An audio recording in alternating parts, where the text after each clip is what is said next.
What's going on, family? Welcome to Movie Talk Mondays. I am your host, C's Monroe. Today we're going to be talking about Noel.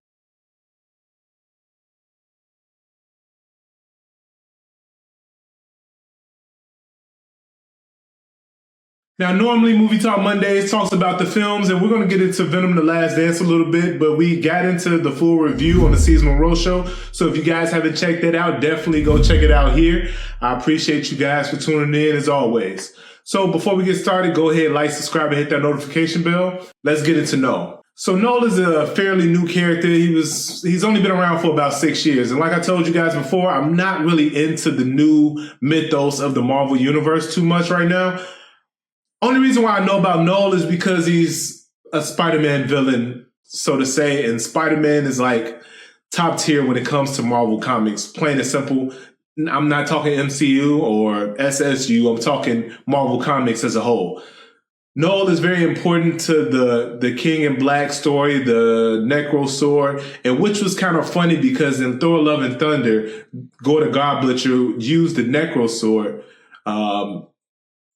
What's the word I want to use? Slaying gods in Thor: Love and Thunder, and from Noel, just off of his origin alone, he created the Necro Sword and he used it on the Celestial. So just going back to how old Noel is, he's pretty much he's older than the universe, so to speak, because just in the beginning of the comics, it pretty much brings in from like the Quran or biblical terms of before there was anything, there was darkness. And like Noel is center stage in that darkness. But then the Big Bang happens, how the scientific people pretty much explains it, or how, like we say in religious terms, let there be light. And pretty much this is where the Celestials come in, because in the Marvel universe, the Celestials created the universes. And in some cases, they created the X-Men, the mutant gene, whether that's neither here nor there. But Noel himself is kind of upset at that because, again, you look at the world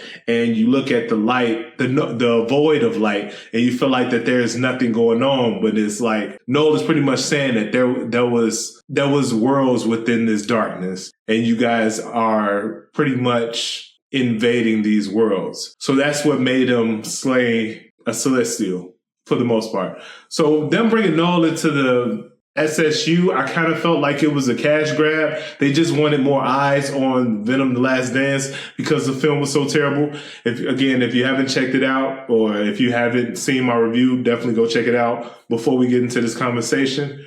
But with Noel, it's just more of he's kind of just pissed. And as far as like him being locked up in a world or in on a planet or a void of a planet, and he needs a key from Venom and Eddie Brock, that part of a storyline, I don't know too much about that. Maybe that's something that's in the comics. I just felt like it was a stretch and it was just something that they added last minute. It was a really bad story plot, so hopefully that's not in the comics and that was just something that Sony thought up on the fly. But unfortunately, it didn't work out well at all. Noel could be used in so many ways, and that's what scares me about the SSU. They have potential. MCU isn't doing great right now. They've been bombing for the last, 3-4 years. It's been a disaster. So if you look at that and you can see that you can capitalize on it because you have Spider-Man Into the Spider-Verse, Across the Spider-Verse, and whatever the third one's going to be called. You have the Tom Holland Spider-Man series, but then you have films like Madam Web and Morbius, and you kind of try to just ignore those. But then you also have films like Craven Coming, which looks good. I'm not going to say phenomenal. It looks like it could be a great film.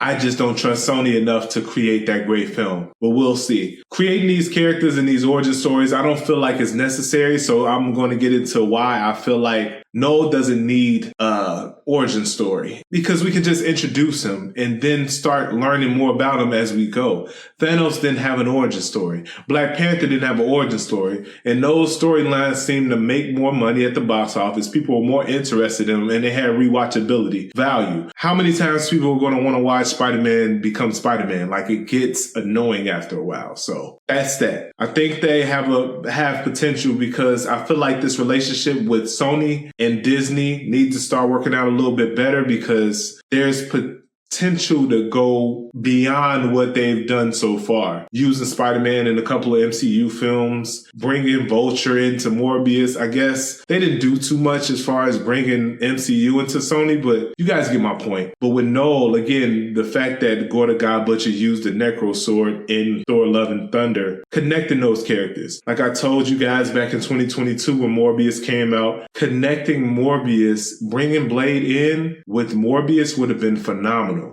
For those of you who don't know, like Morbius is the reason why Blade is a Daywalker. And if you guys haven't checked that out, I'm going to go ahead and leave that link of my video in the comments so you guys can check that out, or in the description. Wherever you find it is going to be in one of those. But those are the best things they can do right now. And again, it's like 100% of nothing is nothing. So if you guys split the pie 50-50 and you got these great storylines and people are coming to see these movies and they're making billions of dollars versus Venom making 50 million the first weekend. I think I told you guys that I projected it was going to do about 50 mil this weekend. You guys it has the potential. So hopefully Sony and Disney work something out, because Noel is I'm not going to say important. He's an intriguing character. I feel like the characters that have come out the last 6 years aren't necessarily important, but I feel like they have new storylines, and it's more intriguing for those people who don't know about these storylines. Noel, for instance, is one of those storylines I think will be intriguing.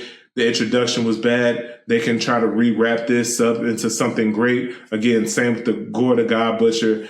There has to be some way to just act like Thor Love and Thunder never happened, and we can use Gorr the God Butcher down the line, or he's in another universe or something. But that wouldn't really work as far as universes, because I guess Gorr, when it comes to like Thor and those are multiversal beings, so they don't have another version of themselves out there. So maybe we'll see. Tell me what you guys think about that. Have you guys seen Venom: The Last Dance this weekend? Oh, before I let you guys go, I do want to speak on a couple more things that bothered me about Venom. There was just nothing of substance there. Like, it's like going to eat dinner and it's just junk food. Like, it was nothing, and it was bad junk food. Like, it's not even top tier with your everyday McDonald's and things like that. This is junk food from a spot that's in your local town that they don't wash their hands before they wrap your sandwiches. Like, it's that type of junk food. You know what I'm saying? No substance at all, no nutrients at all, just slop, right? When you have something like Venom, the first Venom, which was okay, and then you have something like Venom: Let There Be Carnage, and you just demolish Carnage in this film. Like, it was just a bad situation. And the fact that you have Woody Harrelson playing this character, it never made sense from the beginning. I knew it was going to be bad. I'm pretty sure you guys knew it was going to be bad. It just didn't work. But to top that with Venom: The Last Dance to be like the worst Venom film, that took a lot of work to do. Like, it literally took work to make this film as bad as it was. There's no other way around it. That you couldn't accidentally make this movie this bad. This was really terrible. So you guys, again, if you haven't seen it, don't waste your time in seeing it. It's just not one of those films. But again, if you have, go ahead and let me know what you think about it down below in the comments. Don't forget to like, subscribe, and hit that notification bell. I'll see you guys Thursday for the Seasonal Roadshow. Peace.